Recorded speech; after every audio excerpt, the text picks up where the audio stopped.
Great. So, hello, Pippa. Thank you so Hello. much for joining us to talk about your experiences with engaging with your MP on climate change. Before we get into some questions, I thought I'd give a bit of an overview of what you've worked on with your MP over the years to give everyone a bit of background. So, your MP is Derek Thomas, and he's the Conservative MP for St Ives and has been since 2015. And you first met with him as part of the Time Is Now mass lobby soon after he was elected in 2015 on Lambeth Bridge near Westminster. And yeah, that was when you first met with him and talked to him about your concerns around climate change.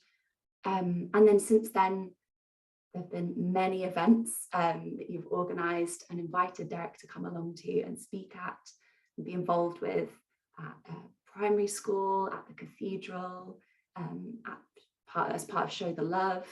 And then in 2020, you met again with Derek as part of the virtual mass lobby, as COVID had joined us by that point.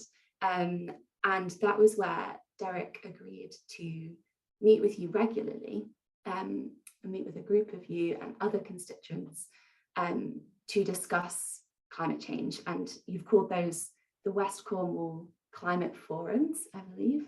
And since then had, I think, 7 or 8 of those forums. Yes, 8. 8 forums, incredible. And as part of those, you've had different themes each time, different speakers coming from the council, or I think one month you had George Eustace, the Secretary of State for the Environment. So they've been really brilliant opportunities to discuss various local and national climate issues and raise asks and questions to Derek to represent you in Parliament. And you're carrying on with those meetings. They're continuing into 2021, which is brilliant.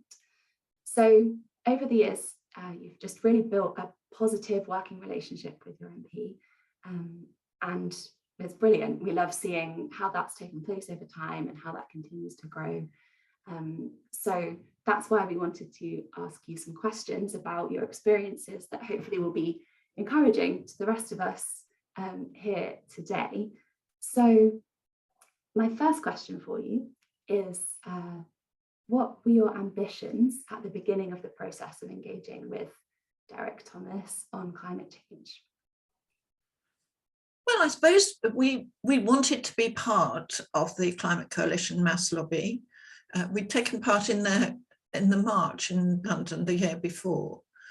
I don't think our expectations were very high, other than that we wanted to be there and let our MP know that this is an absolutely crucial issue for our time. And he obviously he said he hadn't thought about it much. And fracking was very much in the news then. He said, what did he say? I'm relaxed about fracking. And actually fracking is not geologically possible in Cornwall either. So it was a beginning, it was a first step. We had no particular expectations, except that it became clear that there was a lot of work to do. Brilliant. And so obviously since then, it's been six, nearly 7 years. And so how are you finding the work that you're doing with Derek now? I guess your ambitions maybe have changed since then. Well, it has become much more ambitious. It's the terrific sense, well, there's always been a terrific sense of urgency, but obviously the run-up to COP26 highlighted that. We've never stopped engaging with Derek, really, in terms of sending him green hearts and various items of crafting to keep him on board. And now I think our ambition is partly to build resilience in West Cornwall, because Cornwall has something like 360 miles of coastline and 80 coastal towns, of which there's funding to protect 3. And one of those coastal towns that will have to be protected is Penzance, because the railway line runs very, very close to the beach. So there are lots of local issues which need to be addressed. And if sea levels do rise as predicted, there'll be, all the problems that are likely to come, we're going to have to deal with.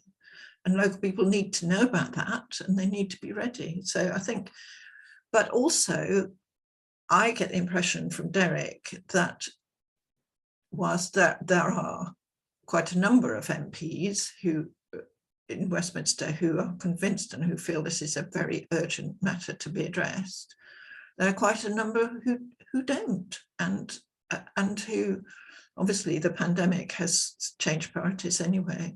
So it's up to us as constituents to push for change, because that really is what will influence him. Absolutely. So is there anything in particular, you mentioned the resilience and flooding, that you're kind of pushing for or discussing at the moment, that you'd like to share with everyone? Well, we really want to keep local people informed as much as we possibly can. So we really want to, we have a sort of regular support at our webinars from about 35 people, and depending on the speaker, we might get more. But there are some people who come every month. But there are some issues. We ran a session about getting the teaching of climate change onto the core curriculum. We've done a lot of work with schools and young people, and I think I'm a WI climate ambassador, so a lot of us have grandchildren, or have a lot to do with young people, and we feel that they are very vulnerable and we want to support them. And there's an excellent youth-led organisation called Teach the Future. So we had a speaker from that organisation, and also a climate psychologist from Bath University who works with young people who are often very worried about climate. And they have actually crowdfunded a parliamentary bill to get the teaching climate change onto the core curriculum in schools, and also to make sure that all the education estate consists of carbon neutral buildings. So it's hugely ambitious, and under the previous Minister of Education, they couldn't really get any traction, but the new minister is much more, seems to be much more open to these arguments.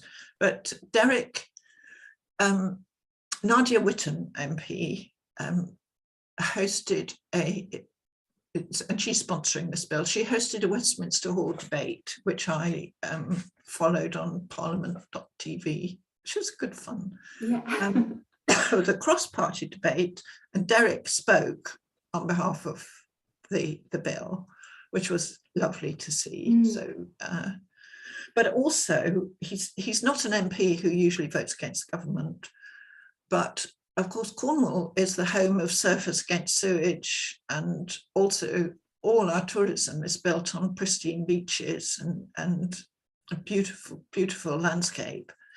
And he did actually vote against the government in the matter of putting pressure on water companies to stop discharging raw sewage into rivers and the oceans, which was, again, a wonderful achievement, I think, for his constituents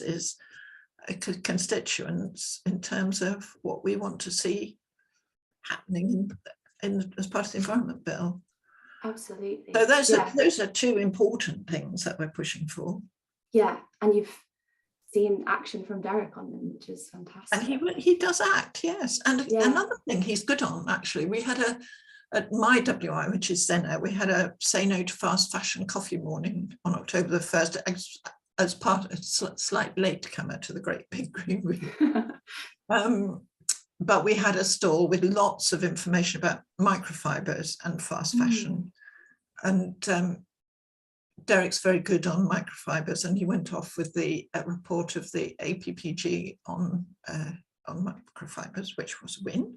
Great, yeah, fantastic. Yeah, so he's good. He listens. Yeah, Yeah, and you're very diligent in keeping on sharing things with him and asking him to act, which is fantastic.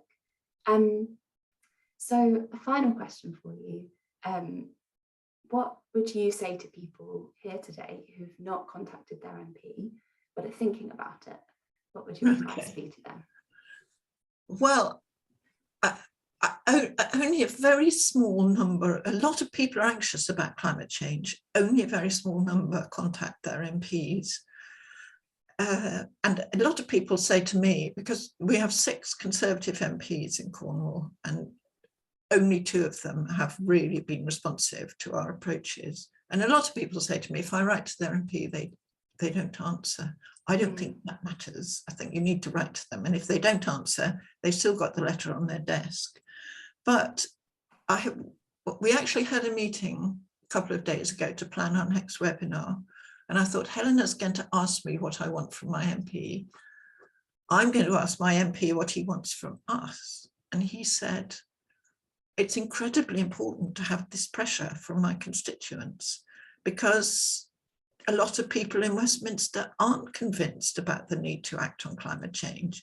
And if you've got constituents who are pushing you all the time, you can take that to Westminster with you and take that message. So, and there are a lot of competing voices out there, as we know, and our voice has to be the loudest. And so you have to engage with your MP, even if they don't answer you, even if you feel inhibited about doing it, because that gives them the ammunition they need to call for change. Absolutely. Thank you, Pippa. That was, yeah, so interesting and helpful to hear about your experiences, and hopefully inspiring for all of us as well. So yeah, keep up the amazing work that you're doing down in Cornwall. And well, thank you for inviting me to speak. Oh, you're so welcome.